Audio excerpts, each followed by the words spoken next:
Shalom, selamat pagi saudara yang terkasih. Senang bisa berjumpa lagi dalam program Spiritual Life untuk bersama-sama kita merenungkan kebenaran firman Tuhan. Ayat perenungan kita pada pagi hari ini terambil dari Kisah Para Rasul 26 ayat 1 sampai 11. Kisah Para Rasul 26 ayat 1 sampai 11, judul perikop pada pagi hari ini adalah pembelaan Paulus di hadapan Agripa. Saya akan bacakan ayat ini bagi Bapak Ibu Saudara semua. Kata Agripa kepada Paulus, "Engkau diberi kesempatan untuk membela diri." Paulus memberi isyarat dengan tangannya, lalu memberi pembelaannya seperti berikut. "Ya Raja Agripa, aku merasa berbahagia karena pada hari ini aku diperkenankan untuk memberi pertanggungan jawab di hadapanmu terhadap segala tuduhan yang diajukan orang-orang Yahudi terhadap diriku.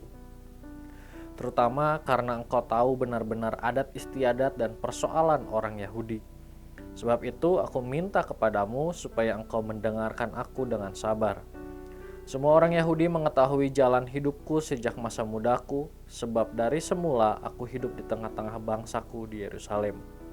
Sudah lama mereka mengenal aku dan sekiranya mereka mau, mereka dapat memberi kesaksian bahwa aku telah hidup sebagai seorang Farisi menurut mazhab yang paling keras dalam agama kita. Dan sekarang aku harus menghadap pengadilan oleh sebab aku mengharapkan kegenapan janji yang diberikan Allah kepada nenek moyang kita dan yang dinantikan oleh kedua belah suku kita, sementara mereka siang malam melakukan ibadahnya dengan tekun. Dan karena pengharapan itulah, ya Raja Agripa, aku dituduh orang-orang Yahudi. Mengapa kamu menganggap mustahil bahwa Allah membangkitkan orang mati? Bagaimanapun juga, aku sendiri pernah menyangka bahwa aku harus keras bertindak menentang nama Yesus dari Nazaret. Hal itu kulakukan juga di Yerusalem.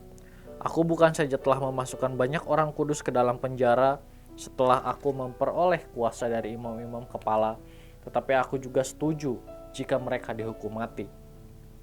Dalam rumah-rumah ibadat, aku sering menyiksa mereka dan memaksanya untuk menyangkal imannya. Dan dalam amarah yang meluap-luap, aku mengejar mereka bahkan sampai ke kota-kota asing. Saudara, renungan hari ini menceritakan mengenai Paulus yang melakukan pembelaan di hadapan Agripa. Dalam ayat 1, tadi kita sudah melihat bagaimana Agripa memberikan kesempatan kepada Paulus untuk membela dirinya. Saat diberi kesempatan ini, Paulus menggunakan kesempatan yang ada untuk memberikan pembelaannya, untuk menjelaskan apa yang sebenarnya terjadi yang dialami. Agripa memberikan dengan leluasa kesempatan kepada Paulus untuk menjelaskan atau untuk memberikan pembelaan dirinya pada saat itu. Dan setelah diberikan kesempatan, di dalam ayat yang ketiga di sana Paulus meminta agar dapat mendengarnya dengan sabar. Hal ini menunjukkan bahwa Paulus bersungguh-sungguh dan mengharapkan perhatian dari para hadirin pada saat ia menyampaikan pembelaannya. Dan pada saat mengungkapkan pembelaannya, Paulus mengatakan dengan penguasaan diri, sehingga ia dapat menjelaskan dengan sangat baik. Saudara, melalui apa yang Paulus lakukan, kita dapat melihat bagaimana Paulus begitu siap sedia untuk memberi pertanggungan jawab atas apa yang sudah ia lakukan atau apa yang telah dia ajarkan kepada orang-orang.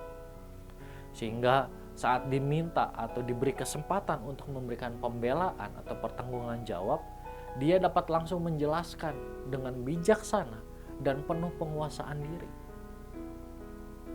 Saudara, hal demikian pula lah yang seharusnya ada dalam diri kita sebagai orang percaya. Pada saat kita melakukan sesuatu yang benar atau hal-hal yang sesuai dengan firman Tuhan, namun ada orang yang tidak suka dengan apa yang kita lakukan, sehingga mungkin orang tersebut membuat tuduhan kepada kita, bahkan kita bahwa kita telah melakukan hal-hal yang salah.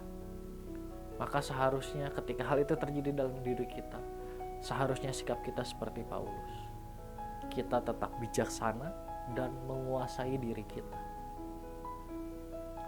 Dan bila diberi kesempatan untuk mengungkapkan pembelaan kita, maka gunakanlah kesempatan itu dengan baik. Gunakanlah kesempatan itu untuk memberikan pertanggungan jawab atas apa yang telah kita lakukan. Karena itu marilah setiap kita menggunakan setiap kesempatan dengan bijaksana. Saudara, marilah kita mengambil waktu sejenak untuk merenungkan firman yang baru saja kita dengar. Saudara, sudahkah kita menguasai diri saat menghadapi tuduhan dari orang lain? Dan saat diberikan kesempatan untuk melakukan pembelaan kita, apakah kita menggunakannya dengan bijaksana? Jika belum, marilah kita datang kepada Allah untuk meminta agar mengubahkan kehidupan kita, sehingga kita dapat menjadi pribadi yang bijaksana dan dapat menguasai diri kita saat terjadi hal-hal yang di luar kendali kita.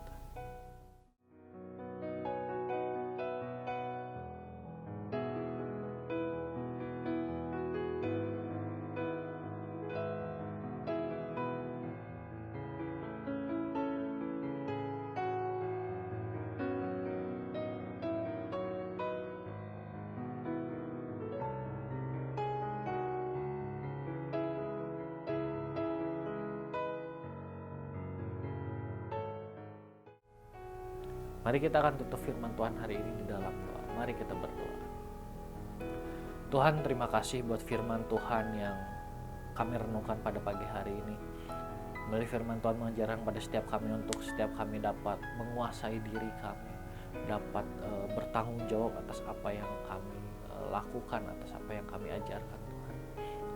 Ampuni kami kalau selama ini kami belum bisa melakukan hal tersebut, Tuhan. Tapi kami minta biar Tuhan mengubahkan kehidupan kami, Roh Kudus menolong kami, memampukan kami ketika ada hal-hal yang di luar kendali kami. Mungkin ada hal-hal yang kami lakukan adalah hal yang benar, namun ada orang yang tidak suka dengan hal tersebut. Ajarlah kami untuk kami dapat menguasai diri kami dan kami dapat mempertanggungjawabkan apa yang sudah kami lakukan. Dan melalui setiap kehidupan kami, Tuhan, nama Tuhan dipermuliakan. Kami juga berdoa menyerahkan seluruh aktivitas kami hari ini hanya ke dalam tangan-Mu. Di dalam nama-Mu kami berdoa dan ucap syukur. Haleluya. Amin. Selamat pagi, selamat beraktivitas. Tuhan Yesus memberkati.